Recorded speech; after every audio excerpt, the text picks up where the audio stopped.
going on YouTube? So today I've got this Dewalt, let's see, wet dry vacuum DCV 580. So I just bought this. It's broken. I knew it was broken when I bought it. No power. So I have a 4 amp battery on here right now. Of course, nothing's happening. And that's what they told me. So this is my first video. Sorry if it's not the best looking. I do a lot of stuff fixing things at home. I figured, you know, what the heck, put this up there, maybe somebody else can benefit off of it. I know I go to YouTube for a lot of things at times. I'm always tinkering with things with the kids and or around the house, DIY stuff, construction, or you know, kids electronics or tools or whatever. So yeah, let's jump in this. I'll show you where a lot of times I get parts to fix things. Just fixed a generator the other day, actually, from this eReplacementParts.com. I'll throw a link in for the part that was wrong with this. I've already taken it apart, but I'll walk you through how to do it yourself.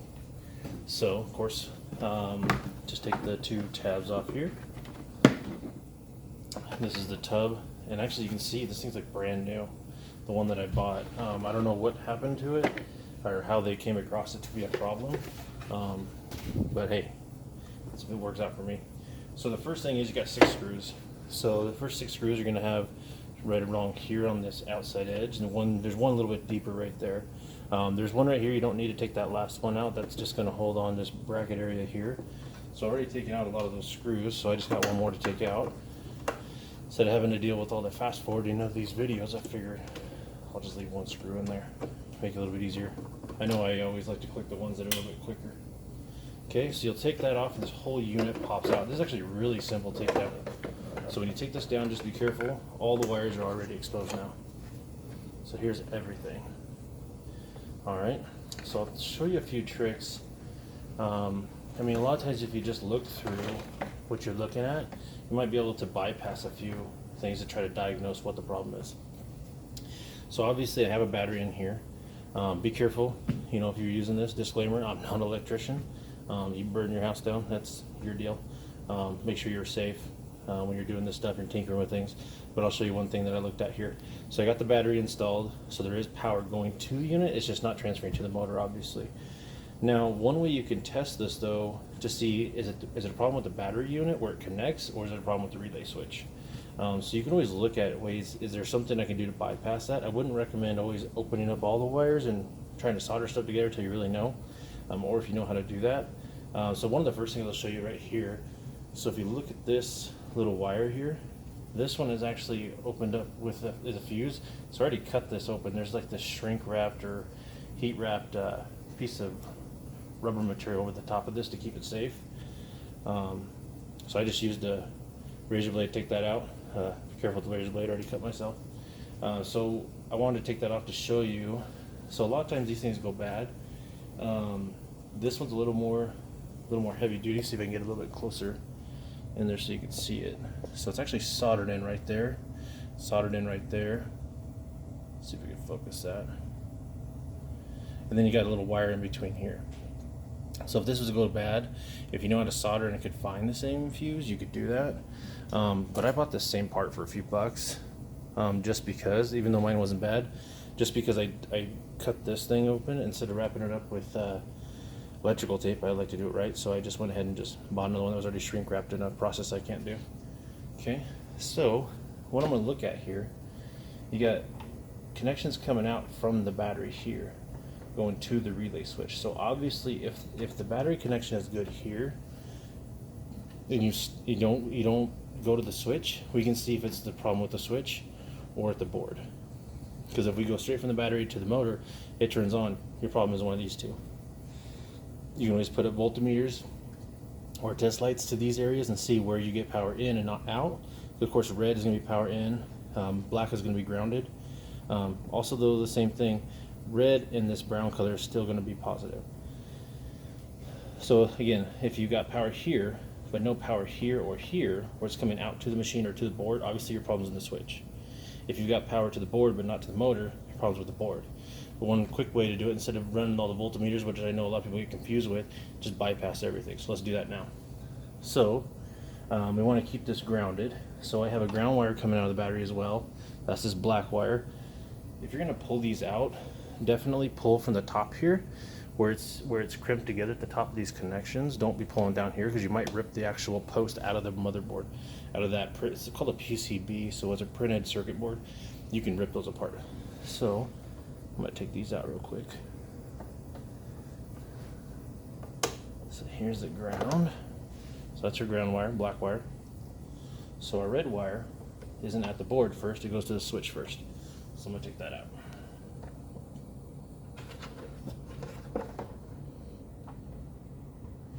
Okay, so those are disconnected. So you get this to prop up. So then I'm gonna take the ones that are currently on the motor and take them off. Okay, you gotta remember where the ground was. So the ground was here, power was on that side. There's a little red dot right there. So that red dot, you won't always see that on everything you work on, but that's where the power is, indicator for this one. Okay, so try to mount this up where you can see it. All right, so I'm only gonna do this for a second, so I wouldn't leave this plugged in, or I wouldn't even bypass and hardwire this either, because there's resistors in here that changes the power, especially this unit in particular. It has an 18 volt or 20 volt Dewalt capacity, so you can run either battery with this.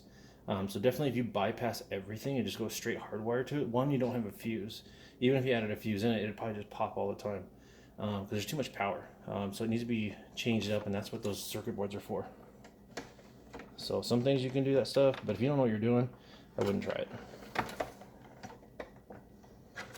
Let's try to get this in a little bit closer so I can connect it in so you can see it. Okay, so the ground is on.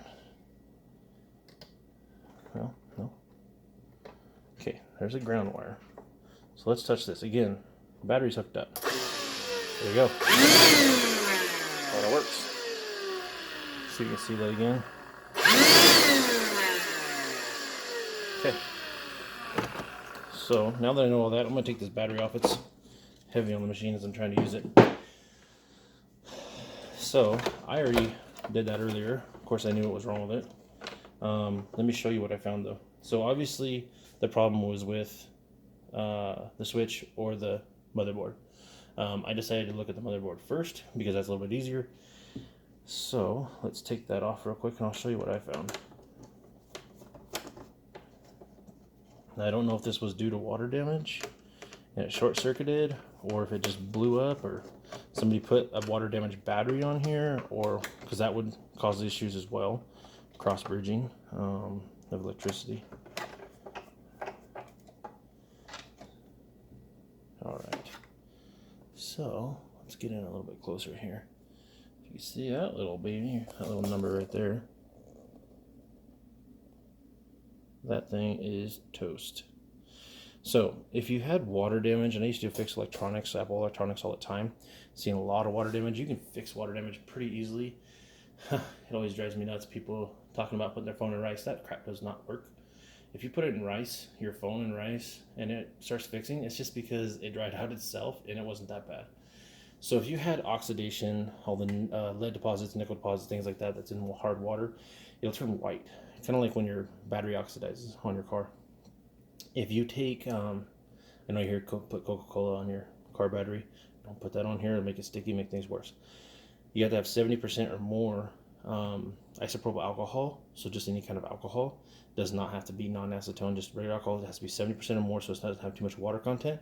I use either like those little paint brushes that are like in the shape of a pencil with the bristles on the end, or even toothbrush. I would just take that. Don't saturate this with the alcohol, but just dip your brush in alcohol, rub it all off, blow on it, and within a few seconds it dries, and that usually will fix all of your missed circuit issues. If you have a water damage issue with calcium or whatever, lead deposits or whatever is on there. This one though is a bad board. So I already knew that was a bad board before this, so I ordered a new one. So here is the new board. So I got this from ereplacementparts.com, not sponsored by them, but I could be. So, I mean, there's a few other places, toolreplacementparts.com, a few places like that. I use them a lot for this kind of stuff. I'll put a link in the bottom in the description of this actual part number. So I typed in some of these things, some of these numbers. If not, you always just want to type in the model number of your item, and a lot of times if you just do it off of the item you're looking for, you type in parts list, a lot of these websites will come up and they'll have actual parts with diagrams, exploded diagrams, and they'll have part numbers and prices. This thing cost me 25 bucks. I paid 20 bucks for this. So I'm into this thing $45. Right now at Home Depot, I looked yesterday, they're 180 bucks. I think some places were 145, 150 online, but still, $40, $47. I'm into this thing. That's pretty awesome.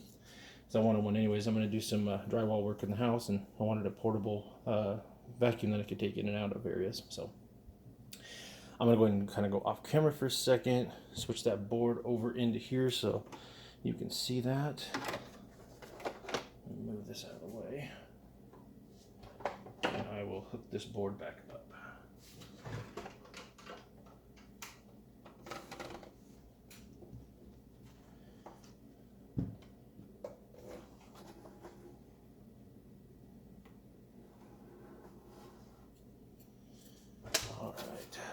So here it is, we need to hook this up. So I already wrote down the way this thing connects.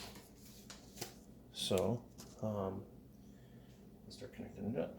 So you always want to remember landmarks, take a picture of your phone would be the best, and write notes, you know, this goes to this part goes to this part. So I left everything connected here, so I don't have to worry about the relay switches. I only had that one fuse that I showed you. The reason I took it off is because here's the new one that I bought. So it's already nice and wrapped up, so I'm just going to keep that one. For a couple bucks. I was already buying it. I was already paying a couple dollars shipping, so I just decided to throw that on there too. Plus, if anything happens in the future, I got an extra fuse. So, the other thing is, I'll show you guys real quick. As you're taking this apart, in case you have other issues, so these screws right along here will take this actual thing off. So say the problem was your motor. You can get the motor off pretty easy actually. You just take those bolts off right here in the circle. This whole piece pops off. You take this filter. I already took this apart. So this is the float. So this float has a little ball in it. That's how it's a wet vac, just like your shop vac. So when it gets up there, it'll turn the power off so the water essentially won't go up into electronics. After you take the filter off, you take two little screws out to get this float off. And then there is a nut right there. Take that nut off, boom, you got your motor out. Put a new motor in. I think the motor was like $15, which is pretty awesome. So yeah, we put this float back on and we'll get this put together.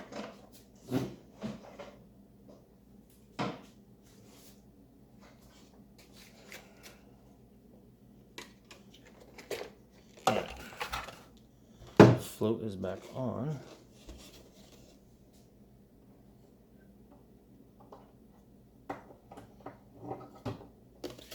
And now we want to put the chip in. So the chip was originally right here. So we're going to put those screws back in.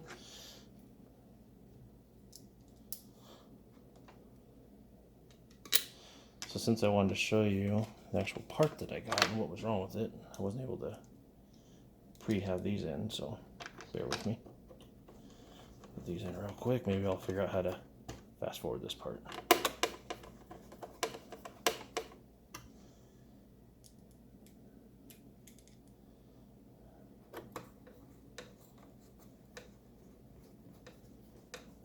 Okay, so the board is back in.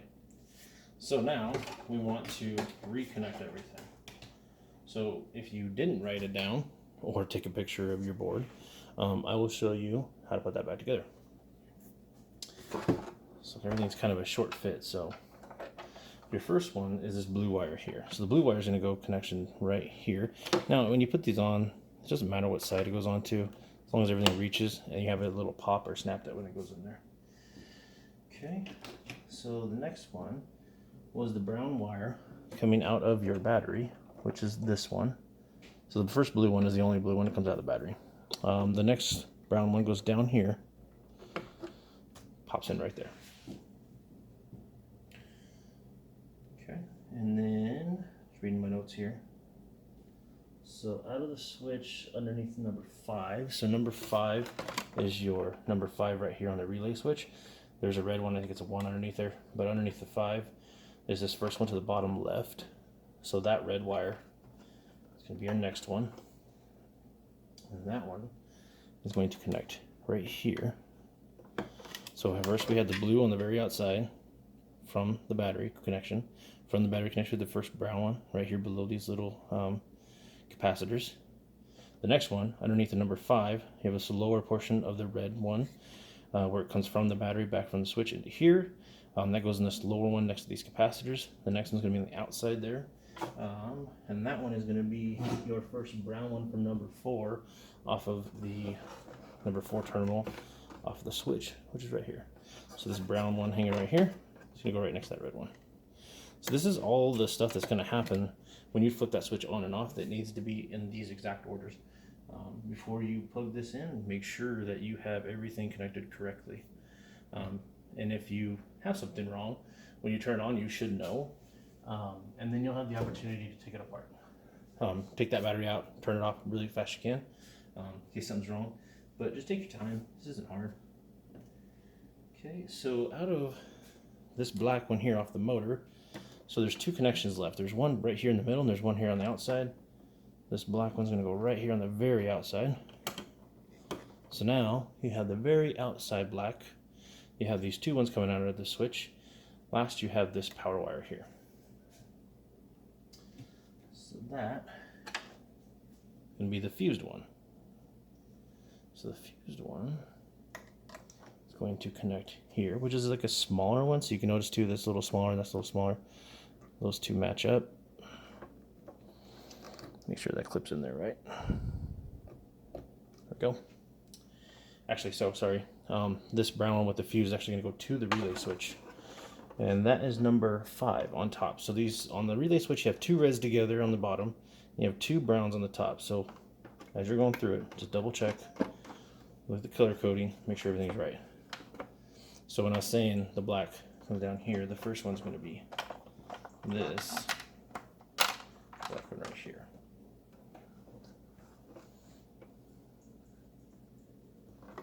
And then I will also double check my notes and make sure I got that right.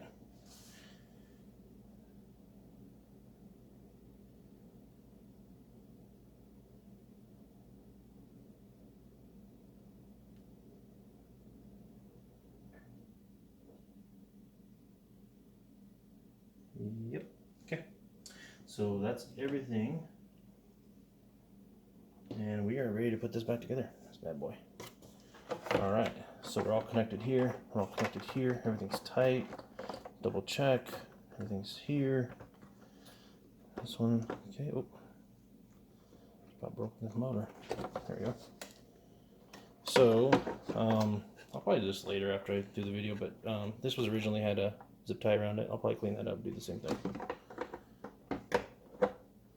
So go easy when you put this back in. Make sure you're not bending those connections. Now everything's coated, so nothing should cross over and make a spark or anything. Kind of feel it. Popped into place. Put this back on, the float, as you can see, it's back in there. I put the screws on. Okay, so originally you had 6 screws for the inside of this machine here. Whoops. So there's like a rubber membrane that goes all the way around that. That's how you also keep the water out. So if you don't get all of these screws back in, you can get water up in there if you're vacuuming up something with liquid and have more of the same issues.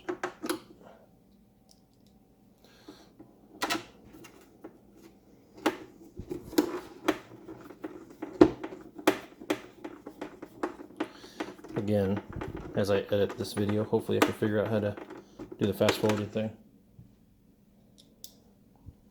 Probably the next few videos I'm going to do is maybe I'll go through and show how I put the carburetor on this generator. I think I do a half shaft on my Dodge Ram. I have to do a heat shield on the Dodge Ram as well. The 2012 Rams had a lot of issues with that. It gets so hot because the catalytic converter is so close that it makes the bolts actually snap in half. So that's a pain in the ass. Okay, we're just about done.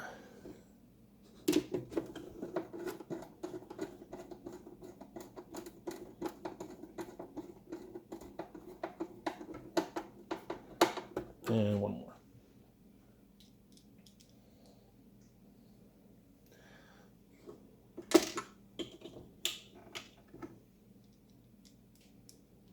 just bought these screwdrivers. I don't think I even looked to see if they were magnetic. And they obviously are not, which is a pain. Alright, so everything is put back together. Not missing any bolts. So we don't even need the bottom half on to check this. So here's my battery. I got a 4 amp.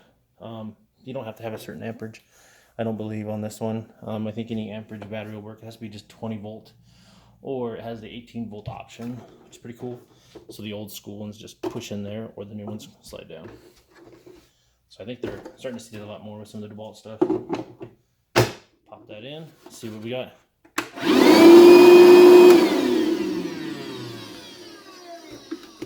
How you doing? It's working. So yeah, like, subscribe. Like I said, there's the first video, but there'll be more. It's good to go. I mean, saved myself over $100. Makes it to where I can buy something else. All right, thanks.